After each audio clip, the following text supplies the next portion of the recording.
में आप सभी का बहुत स्वागत है। आपके साथ में हूं नलिनी पांडे। सबसे पहले बड़ी खबर ग्रेटर नोएडा वेस्ट की चेरी काउंटी सोसाइटी में लिफ्ट अटक गई। लिफ्ट में बुजुर्ग महिला समेत 4 लोग करीब 20 मिनट तक फंसे रहे और लोगों का कहना है कि अलार्म बजाया लेकिन इमरजेंसी बटन काम नहीं किया।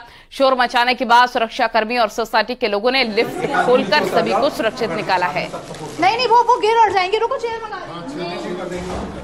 ये देख सकते हैं आप तस्वीरें ग्रेटर नोएडा की चेरी काउंटी। काफी पॉश इलाका है ये और काफी ज्यादा हाई मेंटेनेंस करने वाला दावा करता हुआ चेरी काउंटी सोसाइटी। यहाँ पर आप देख सकते हैं किस तरह के हालात हैं और दिक्कतें और ज्यादा तब बढ़ जाती, चिंता की बात तब ज्यादा और बढ़ जाती है जब अलार्म लगाया गया है लिफ्ट के अंदर, जिसे बजाने के बाद हेल्प मिलती है लेकिन वो तक काम नहीं कर रहा था। शोर मचाने के बाद लोग आए हैं।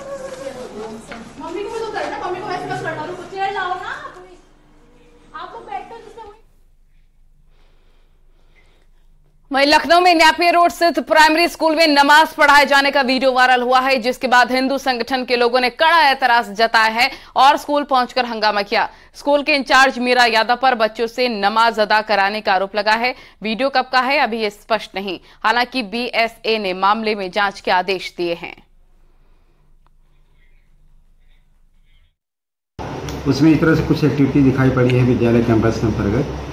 और एक्चुअल पोजीशन क्या है वीडियो को लेकर के उन्हें अवगत करा दिया है और उनकी रिपोर्ट आने तक उसको कुछ वजन दिया जाए। चूँकि इसकी सत्ता भी जो है प्रमाणित नहीं हो पाई है ना, उसमें बच्चों के द्वारा कौन सी एक्टिविटी की जा रही थी, तो जब तक वीडियो की रिपोर्ट न आ जाए उस पर कोई कार्रवाई किया जाना या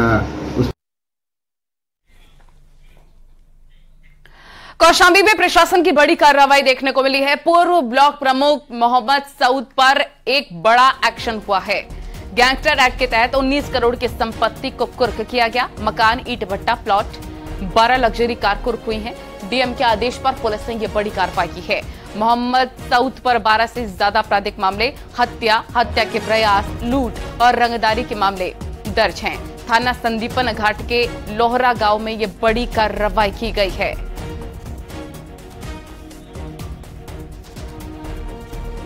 आप बात कर सकते हैं आजादी पार्टी का पूर्व ब्लॉक प्रमुख है, इस पर 12 से ज्यादा। और नोएडा में भी पुलिस ने चिन्हित कुख्यात अपराधियों के खिलाफ कड़ी कार्रवाई की है। गैंगस्टर एक्ट के तहत कुख्यात माफिया रणदीप भाटी गैंग के सक्रिय सदस्य ब्रिजानंद पर कार्रवाई की गई है। पुलिस ने करीब 8 करोड़ 78 लाख से ज्यादा की संपत्ति कुर्की है।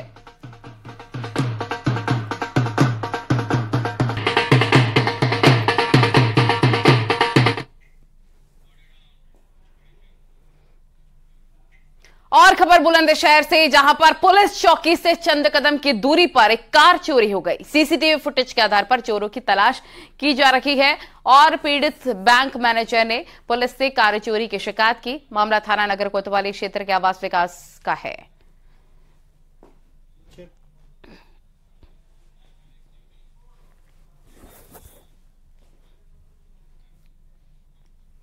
और खबर बागपत से, जहां पर एक युवक की हत्या का सनसनीखेज खुलासा हो गया है। पुलिस के मुताबिक प्रेमी जोड़े ने एक युवक की हत्या इसलिए की कि किसी को भी उसकी प्रेम कहानी का पता ना चल सके। पहले तो दोनों ने युवक का गला दबाकर उसे मौत के घाट उतार दिया, उसके बाद शव को हिंडन नदी में फेंक दिया। पुलिस ने हत्यारे प्रेमी प्रेमिका और उसके एक साथी को गिरफ्तार कर लिया है। मृतक का नाम विनीत है। और वहाँ पे उसका गला दबा के अपने साथी रॉबिन के साथ उसको मार दिया और फिर मारने के बाद अपनी बाइक पे ले जाके हिंडन नदी में, जो कि पास में थी, वहाँ पे शव को फेंक दिए। तो शव जो है फ्लड प्लाटून हमारी इसमें लगी हुई थी और गोताखोरों की मदद से हमने उसको बरामद किया है। इसके अलावा जो घटना में जो प्रयुक्त बाइक थी सोनू की, वो भी हमने बरामद की है और इसमें इनका एक और साथी है जो अभी वांछित है, उसको भी शीघ्र गिरफ्तार किया है। और बागपत में कुट्टू का आटा खाने के बाद पूरे परिवार की हालत खराब हो गई। एक बच्ची और 3 महिलाओं को अस्पताल में भर्ती करवाना पड़ा है। मामला शुगर मिल के पास का है। पूरे परिवार ने बीती रात कुट्टू का आटा खाया था, इसके बाद उन्हें फूड पॉइजनिंग हो गई। सभी का इलाज निजी अस्पताल में किया जा रहा है। पूरा नाम जानिए। मेरा डॉक्टर अमित यादव। आपके यहाँ कुछ लोग आए हैं, का मामला बताया, कितने लोग हैं, क्या स्थिति है, कहाँ से हैं? 3 महिलाएं हैं और एक बच्ची है, बागपत के और मेल के रहने वाले हैं और सुबह ही आए थे 8:30 बजे। फूड पॉइजनिंग का कह रहे हैं। कल उनका फास्ट था तो मार्केट से वो ले गए थे भुट्टो का, तो उसमें खाने के बाद उनका तबीयत खराब हो गई, डायरी वगैरह, वोमिटिंग वगैरह, और ये सिम्टम आए हैं उनके। अभी फ़िलहाल सीरियस है कुछ मामला।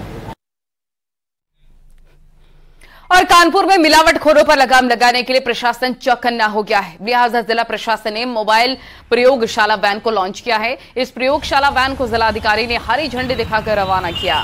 ये वैन बाजार में जाकर मिठाइयों को टेस्ट करके उसकी सैंपलिंग करेगी। आपको बताएं कि त्योहार पर मिलावटखोर काफी सक्रिय रहते हैं और यही वजह है कि ये वैन बाजार में जाकर मिठाइयों को टेस्ट करके उसकी सैंपलिंग करेगी। चीज़ें हम लोग कंज्यूम कर रहे हैं, उसकी क्वालिटी, उसके स्टैंडर्ड्स वगैरह पालन हो रहा है या नहीं हो रहा है, वो तुरंत उस टेस्टिंग से पता भी चल जाएगा। और सेकेंड एक अवेयरनेस का भी एंगल है, तो एक निर्धारित शेड्यूल के माध्यम से एक तो हमारे मेन बाज़ारों में भी भेजा जाएगा, उसके साथ साथ हमारे स्कूल्स जितने भी हैं वहाँ पे भी भेजा जाएगा, ताकि इसमें जो अवेयरनेस के बारे में, फूड सेफ्टी स्टैंडर्ड्स के बारे में हमारे बच्चों को भी इसके बारे में जानकारी। न झिक-झिक, न चिक-चिक, न तारीख, ऑन स्पॉट फैसला, ये कहावत तो आपने जरूर सुनी होगी किसी मूवी में, मगर इसकी वानगी अब खाद्य विभाग के अधिकारियों ने सत्य करके दिखाई है और इस ग्राउंड पर दी है। एक ऐसी वैन सामने आई है जो ऑन स्पॉट जहां जहां मंडी लगती है वहां जाके उसका सैंपल लेते हैं, उनको तत्काल उसका सर्टिफिकेट देते हैं। यदि उसमें मिलावट है तो उसे नष्ट कर देते हैं। इस वक्त न्यूज़ 18 टीम देखिए ऐसी मंडी में आप देख सकते हैं दूध की क्वालिटी का कितनी है, देखा जा सकता है कि दूध प्योर है एकदम कि नहीं। इसको लेके तमाम जगह आप देख सकते हैं, ये जितने लोग किसान हैं ये अपने दूध को लेकर आते हैं। इन सर से हम बात करना चाहेंगे। सर, अब मोबाइल वैन आ गई, क्या कहेंगे सर? तो ठीक है, अपना आए आके अपना चेक करें। हम लोग अच्छा दूध बेचते हैं, जिस तरीके गवर्नमेंट चाहे उस तरीके यूज कर हम चेक कर सकते। अच्छा है कि नहीं? अच्छा है, नंबर 1 का है। सर, आप क्या कहेंगे? अभी ऑन स्पॉट दूध चेक होता है, खोया, पनीर या मावा चेक करते हैं, ठीक है कि नहीं सर? ये सबसे अच्छा रहेगा। अच्छा। हम लोग लूट बाजारी से बच जाएंगे। अच्छा, इससे उत्पीड़न भी बचेगा? उत्पीड़न भी बचेगा और भागते भागते घूमो फिर भी जो है डर जाते हैं। 20,000, 25,000, 10,000, 5,000 ये सब बच जाएगा। अब बच जाएगा। आप देख सकते हैं कि ये जो त्योहारों में कानपुर अकेली ऐसी मंडी है जहाँ से कानपुर देहात, औरैया, इटावा, कन्नौज, जालौन और फर्रुखाबाद तक दूध जाता है। यहाँ का दूध लगभग 2.5 लाख लीटर दूध कानपुर से अन्य डिस्ट्रिक्ट्स में जाता है और कानपुर की इन मंडियों में वो लोग जो इस दूध का काम करते हैं सरकार का धन्यवाद दे रहे हैं। जब चोरी नहीं तो डर किस बात का। वीडियो आशीष पांडे के साथ अमित गंजू, न्यूज़ 18 कानपुर।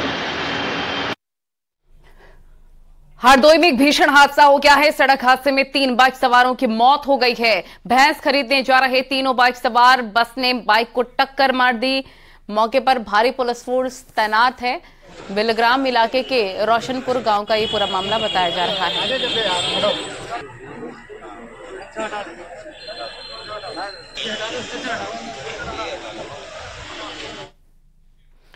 और मुख्तार अंसारी के खिलाफ चल रही ईडी की जांच में एक बड़ा खुलासा हुआ है। मुख्तार के बेटे अब्बास अंसारी ने जमीन खरीदने के लिए चेक से भुगतान किया।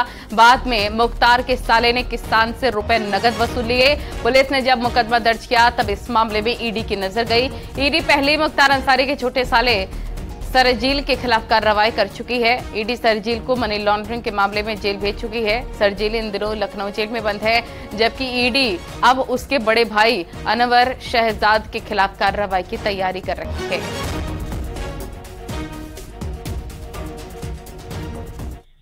के माफिया डान मुख्तार अंसारी के खिलाफ दर्ज किए गए मनी लॉन्ड्रिंग केस में अब ईडी का शिकंजा कसता जा रहा है। अब इस मामले में ईडी मुख्तार अंसारी के बड़े साले अनवर शहजाद के खिलाफ भी कार्रवाई की तैयारी कर रही है। दरअसल 2012 का एक मामला है जिस मामले में अगस्त 2023 में एक कारोबारी अबू फकर खान ने FIR गाजीपुर कोतवाली में दर्ज कराई थी। इसमें आरोप लगाया था कि 2012 में उसे बुलाकर लखनऊ जेल ले जाया गया और उससे जो होम्योपैथिक कॉलेज के सामने की उसकी बेशकीमती जमीन थी वो जबरन लिखा ली गई। उस समय तो उसे 20 लाख रुपए का चेक दिया गया और 4 लाख कैश दिए गए, लेकिन बाद में उनके सालों ने इसको चेक के जरिए कैश निकाल लिया। इस बात का खुलासा ईडी की जांच में भी हुआ है। तो इस खुलासे के बाद अब इस मामले में ईडी शिकंजा कसने जा रही है। इस मामले में अगस्त 2023 में जो एफआईआर दर्ज हुई थी उनमें मुख्तार अंसारी, उनकी पत्नी आफशा अंसारी, इसके साथ साथ विधायक बेटे अब्बास अंसारी, बड़े साले अनवर शहजाद, छोटे साले सरजील और इसके साथ साथ एक अन्य अफरोज को इसमें नामजद किया गया है। उनके खिलाफ ठगी और मारपीट धमकी देने का मुकदमा दर्ज कराया गया है। सर्वेश दुबे, न्यूज़ 18 प्रयागराज। उमेश पाल हत्याकांड में फरार 6 आरोपियों की संपत्ति कुर्क की जाएगी। शाइस्ता जरा, बादशाह नूरी समेत 6 लोगों की संपत्ति कुर्क होगी। फरार तीनों शूटर बमबाज गुड्डू मुस्लिम, साबिर और अरमान का घर भी कुर्क किया जाएगा। पुलिस ने धारा 82 के तहत कोर्ट के आदेश पर सभी आरोपियों को घरों पर नोटिस चिपका दिया है। नोटिस जारी होने के बाद भी आरोपियों ने सरेंडर नहीं किया। कोर्ट के आदेश पर पुलिस कुर्की करेगी। इसके पहले इन सभी के घर पर पुलिस ने मुनादी की कार्रवाई पूरी कर ली। हालांकि पुलिस पहले भी माफिया अतीक अहमद और अशरफ के खिलाफ कई बार कुर्की की कार्रवाई कर चुकी है। प्रयागराज विकास प्राधिकरण ने अतीक अहमद का पुश्तैनी मकान भी अवैध बताकर जमींदोज कर दिया था। अधिवक्ता उमेश पाल और 2 सरकारी गनर शूटआउट केस में धूमनगंज पुलिस अब फरार आरोपियों के खिलाफ कुर्की की कार्रवाई करेगी। इसको लेकर धूमनगंज थाना पुलिस ने कोर्ट से सीआरपीसी की धारा 83 के तहत नोटिस भी इशू करा लिया है। इसमें माफिया अतीक अहमद की फरार पत्नी शाइस्ता परवीन, अशरफ की पत्नी जैनब फातिमा, इसके साथ ही साथ माफिया अतीक अहमद की बहन आयशा नूरी के खिलाफ कुर्की की कार्रवाई होगी। जबकि 5-5 लाख के फरार 3 शूटर्स के खिलाफ भी कुर्की की कार्रवाई की जाएगी। फरार शूटर्स की अगर बात करें तो इनमें बमबाज गुड्डू मुस्लिम का नाम सबसे ऊपर आता है। इसके बाद शूटर साबिर और अरमान के खिलाफ भी कार्रवाई होगी। कहां कार्रवाई होगी इस बारे में आपको अगर बता दें तो माफिया अतीक अहमद की पत्नी शाइस्ता परवीन चकिया के जिस घर में रहती थी वहां पर जो सामान था उस सामान को कुर्क किया जाएगा। जबकि अशरफ की पत्नी जैनब फातिमा हटवा में अपने मायके में रहती थी, वहां पर कुर्की की कार्रवाई की जानी है। सर्वेश दुबे, न्यूज़ 18 प्रयागराज। और खबर उन्नाव से, जहां पर कुलदीप सिंह सेंगर केस की रेप पीड़िता ने अपने ही चाचा और परिजनों पर गंभीर आरोप लगाए। पीड़िता ने अपने ही चाचा, मां, बहन और एक महिला के खिलाफ माखी थाने में केस दर्ज कराया है।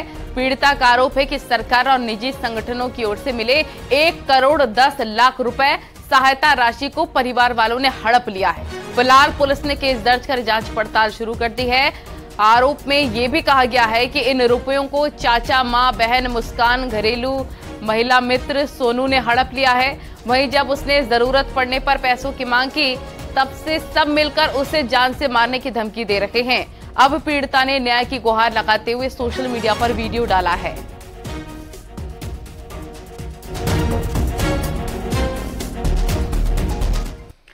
और अमेठी में देर रात पुरानी रंजिश में लाठी डंडे और धारदार हथियार से लैस होकर पहुंचे दबंगों ने घर में घुसकर पूरे परिवार की जमकर पिटाई कर दी।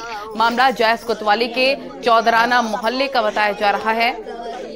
गंभीर रूप से घायल महिला समेत 3 लोगों को इलाज के लिए अस्पताल में भर्ती करवाया गया और गंभीर रूप से घायल एक शख्स को फुरसतगंज सीएससी भेजा गया, जहां इलाज के दौरान उसकी मौत हो गई।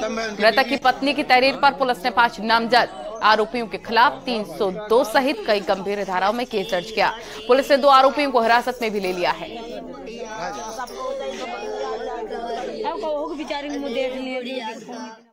अरे साहेब कौनो चलो दिखाई, आप चाहे साहेब हो चाहे सुबह हो, चलो कैसे भाई? अरे कुछ नहीं बाबा, हमारे आदमी भाई पैसे देखत रहे, पलंग पर सोवत रहे, हमारे के कोनो व्यवहार नहीं रहा। या गाँव मेरे आदमी को भीतर मारे पकड़ के बाहर कुर्सी चाला चाहे मारे। और मिर्जापुर में पिकअप डिवाइडर से टकराकर पलट गए। पिकअप में सवार 2 लोगों की मौत हो गई, 30 लोग घायल हो गए हैं। घायलों को इलाज के लिए अस्पताल में भर्ती करवा दिया गया है। पिकअप में सवार सभी लोग मां विंध्यवासिनी के दर्शन करने जा रहे थे। घटना लालगंज के विजयपुर रोड की है। इसको ले लीजिए।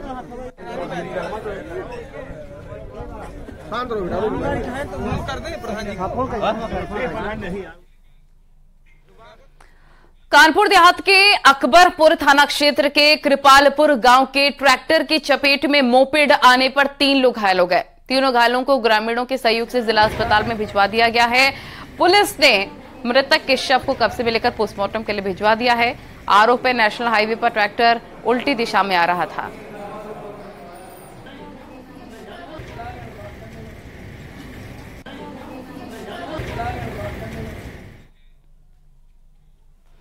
और लखनऊ में एक युवक को बुरी तरीके से पीटकर सड़क पर फेंक दिया गया। इलाज के दौरान उसकी मौत हो गई। घटना चिन्हट थाना क्षेत्र की है। अस्पताल में काम करने वाले युवक को उसके साथियों ने ही बुरी तरीके से पीटा था। मृतक सुशील यादव बाराबंकी का रहने वाला था। पुलिस की छानबीन में पता चला कि अस्पताल की कैंटीन में हुए आपसी झगड़े में सुशील बुरी तरह से जख्मी हो गया था। आरोपी सुशील को सड़क पर ही फेंक कर भाग गए थे। पुलिस ने आरोपियों के खिलाफ केस दर्ज कर तलाश शुरू कर दी है।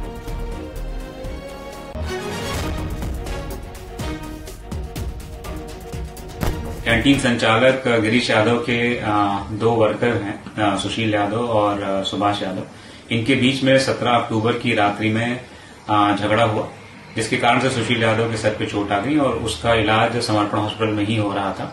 18 अक्टूबर की प्रातःकाल सुशील यादव को लगी हुई चोट के कारण सुशील यादव की मृत्यु हो गई। तत्पश्चात सुशील यादव के परिजनों ने थाना चिन्हट पे तहरीर दी, जिसके आधार पर 304 का अभियोग पंजीकृत किया गया। इस घटना में जो अभियुक्त सुभाष यादव उसकी गिरफ्तारी कर ली गई है। शेष अन्य विवेचनात्मक कार्रवाई जारी है। खबरें लगातार जारी है। वक्त बहुत ही स्कूल के पास मिले महिला का शव मामले में बहुत बड़ी कार्रवाई हुई है। वेस्ट दिल्ली पुलिस की टीम ने गुरप्रीत नाम के एक आरोपी को गिरफ्तार कर लिया है। पुलिस की टीम ने मौके से फोरेंसिक जांच से जुड़े इनपुट्स इकट्ठा कर लिए हैं। दरअसल मृतक विदेशी महिला स्विट्जरलैंड की रहने वाली थी। प्रेम प्रसंग के बाद विदेशी महिला की हत्या को अंजाम देने के बाद नैनो कार में डालकर छोड़ दिया था। आरोप है कि गुरप्रीत ने ज्योतिष विद्या सीखने और जादू दिखाने का भरोसा देकर विदेशी महिला को दिल्ली बुलाया था। फिलहाल पुलिस जांच कर रही है।